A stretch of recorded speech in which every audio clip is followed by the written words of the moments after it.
Hello everyone, thank you for joining me again. This time we're going to do a bit of bread for you. What bread is it? It's Parmesan and Cheddar bread, and this one I'm going to actually put a bit of mustard into it because I think that elevates the flavour of the bread. Something you don't have to do yourself. This is just an addition. On the recipe I'll put as an option. What else did I put in there extra? No mustard, and the cheddar.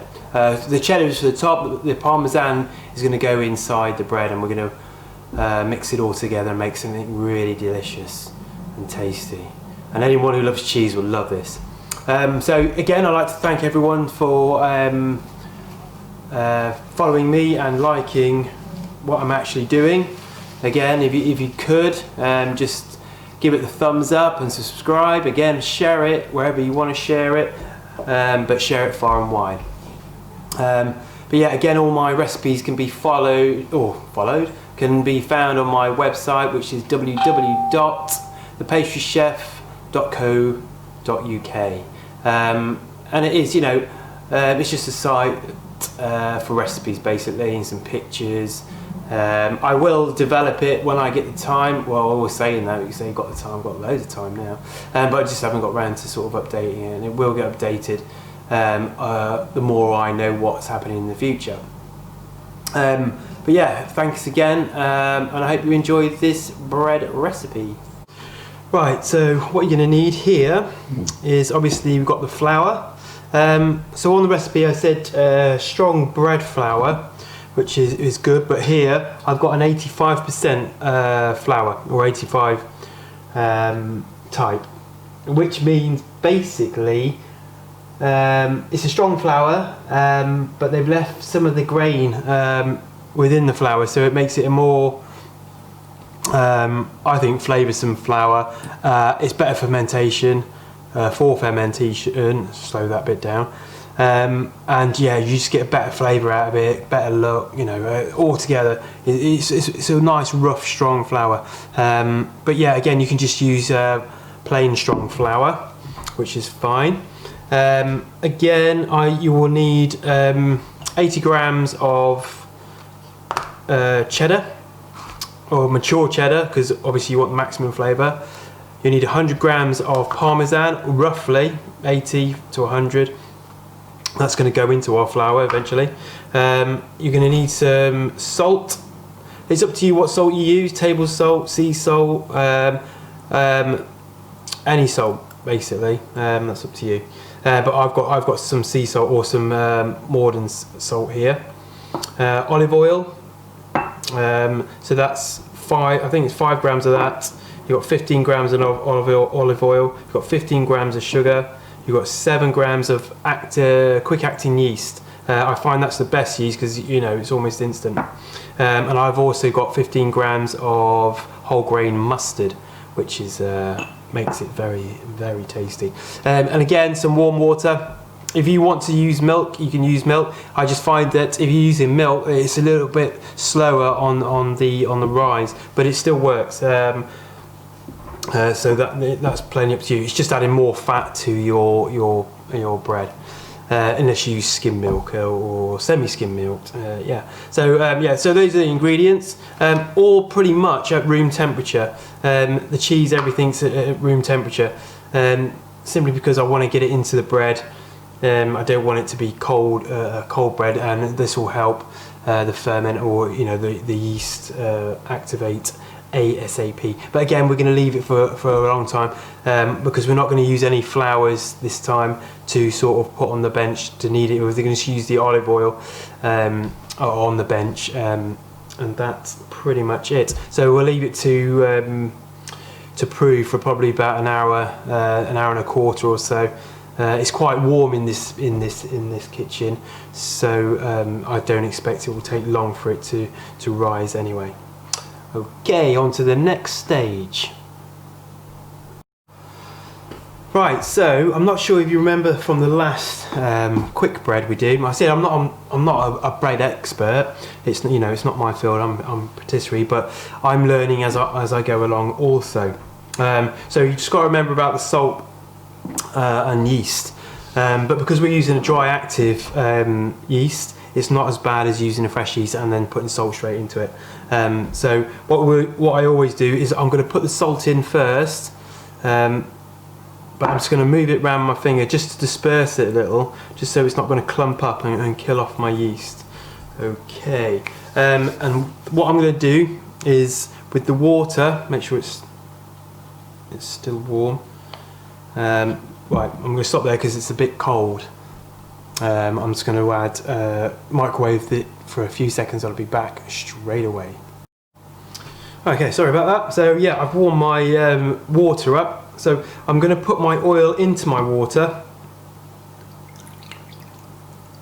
like thus. Love a bit of olive oil, who doesn't? I'm then going to put my yeast in there, into my flour, with my sugar. Get it all out. I'm then going to put my, what do you call that? Parmesan cheese in there. So it's 100 grams of Parmesan cheese. Which you're going to need. But I'm not going to start the dough process yet. I'm just going to mix it all in.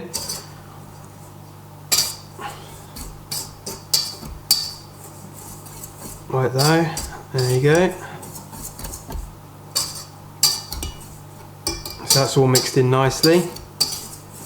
So the cheddar is what we're going to put on top afterwards, after we've made the rolls. Did I mention they're going to be rolls? I think I mentioned they're going to be rolls. But they're going to be rolls anyway. Okay, and then also I'm going to put this in just like that. So that's my mustard in.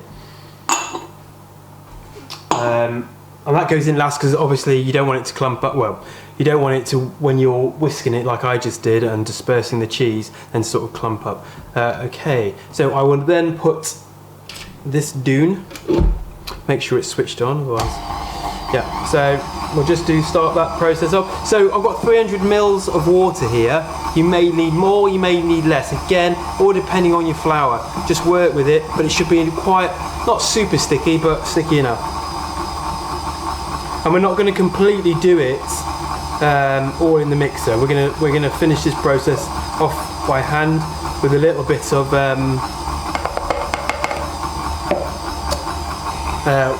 of olive oil on the desk. Okay, so going to need a bit of help, a bit faster. It will grab the rest of the flour off. Remember, never put, you know, even if I got a spatula, never put that in while the machine's moving, because they do sort of, well, you don't want to, one, have loads of plastic in there, or two, have your fingers in there as well, which is obviously very dangerous. As you can see, it's coming together. So because I'm using a different flour than a strong flour, this may take a little bit more liquid. But I shall tell you in a second. Yeah, so with this I just added another 10 grams of water. And I'm going to take it out of here, and it should be, as I will show you in a moment. I mean, it's not, you know, overly wet, but it is wettish. So what I'm going to do now, I'm just going to give it a bit of olive oil. Which one am I? That one. I'm just going to put a bit of olive oil on my bench, because you know your wood absolutely loves the oil. Your wood loves oil. Anyway, yeah, so I'm going to get that out. That goes onto here, just like so. And we're just going to start kneading it. Okay. So I'm just going to pull it a little bit, just to work the gluten. Again, it will start to stick a little bit. If it sticks, don't worry about it. You know, just put a little bit more oil down, tiny bit. Move it to a different part of the bench.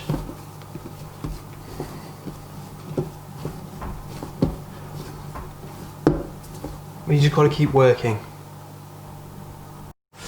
Okay, so I knead the dough for about 5 minutes. I then greased my bowl with a bit of olive oil, greased a little bit on the other side of the cling film, and now we're going to let that prove for probably around an hour and a quarter, but we want it to get to the top and get a good prove. And then what we're going to do, we're going to knock it back, we're going to divide it into some rolls, which I'll weigh so I can get the right amount. And then I'll show you how to roll them, and we're going to put them onto a tray. We're going to brush them with a bit of milk, let them prove, and then we're going to sprinkle a load of cheese on top and then bang them in the oven. But I'll go through all those step by step as we go on. Right, so as you can see, the bread's proved nicely. I'm going to test it, make sure it's proved enough. It should bounce back. Yeah, I think that's fine. Be nice and spongy. Again, we don't want to overprove it because we're going to prove it again in a sec. So what I'm going to do, I'm going to take it out of here. I'm going to knock it back, but not knock it back overly. Just going to get some olive oil on my table and some on my scales, because I'm going to weigh the whole thing and we're going to divide it into 12 exact rolls. Okay, so what we do, plop it on there. I'm just going to knock it back slightly, about that much. Okay, so that's knocked back. It will be very nice light, but we want a nice crispy top, so when we do bake it, I'm going to chuck some water in there as well. So turn my scales on and weigh it.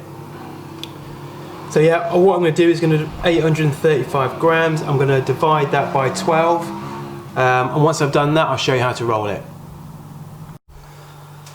Okay, so here we have 12 rolls, all the same size, 69 grams. And then what you're going to do is you're going to get your roll, and what I do is just fold it over a little bit like this, turn it over and just roll. Okay, and that's it. So I'll put that onto a greased lined tray. You don't need to flour it, just grease it onto your tray again.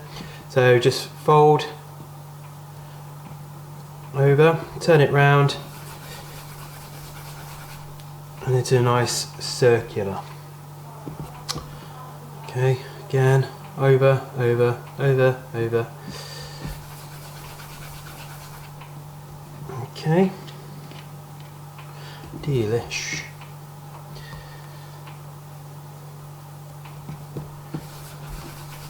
So that we're going to do that for all 12 rolls, fit all 12 rolls onto you. So when they expand, they will touch each other, but we're not bothered about that.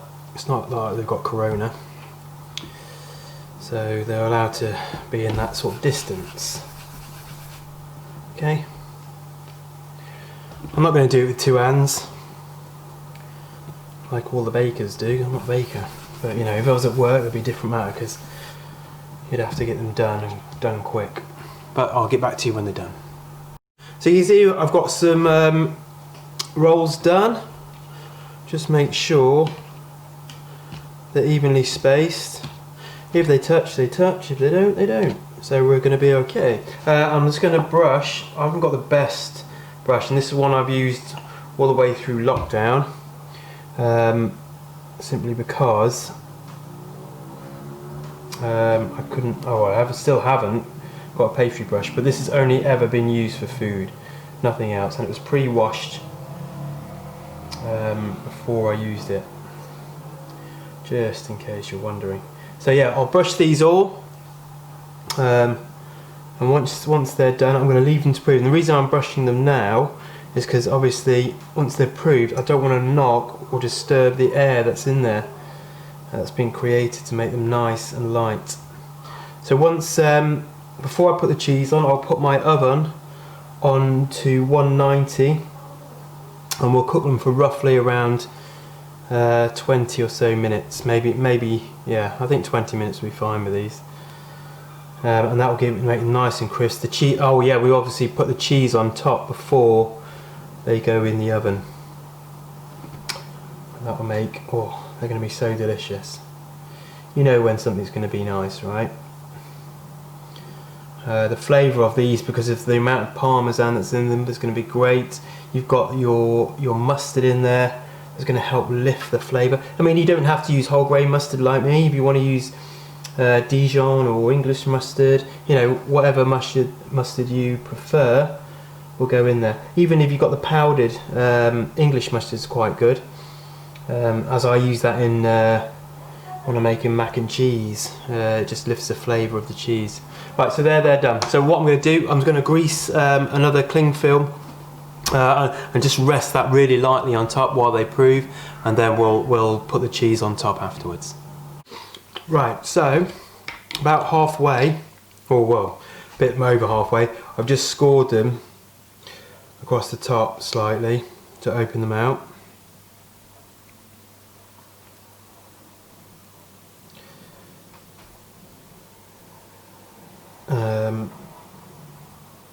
Again, with something really sharp. Obviously I've got a scalpel here.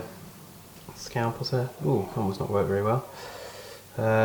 So just to help with the proof, I'm going to actually put the cheese on now as well. And this will just help while they're cooking to open out a bit. Okay, so I'll get my cheese, please, which is there. We all love cheese, don't we? We might not need all the cheese, but anywho, so I'm not going to be shy. I'll stick it all on, as long as it's, whether it goes down the side or not, it doesn't really matter. We love crusty bits of cheese. My God, I love cheese. But these will be delicious, warm, loads of butter.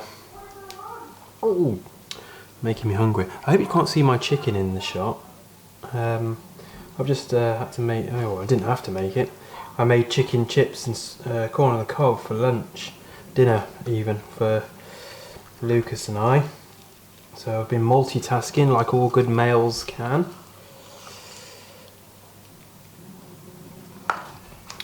Contrary to popular belief from the opposite sex. So yeah, I'm just putting the cheese on, you know, as it will melt on.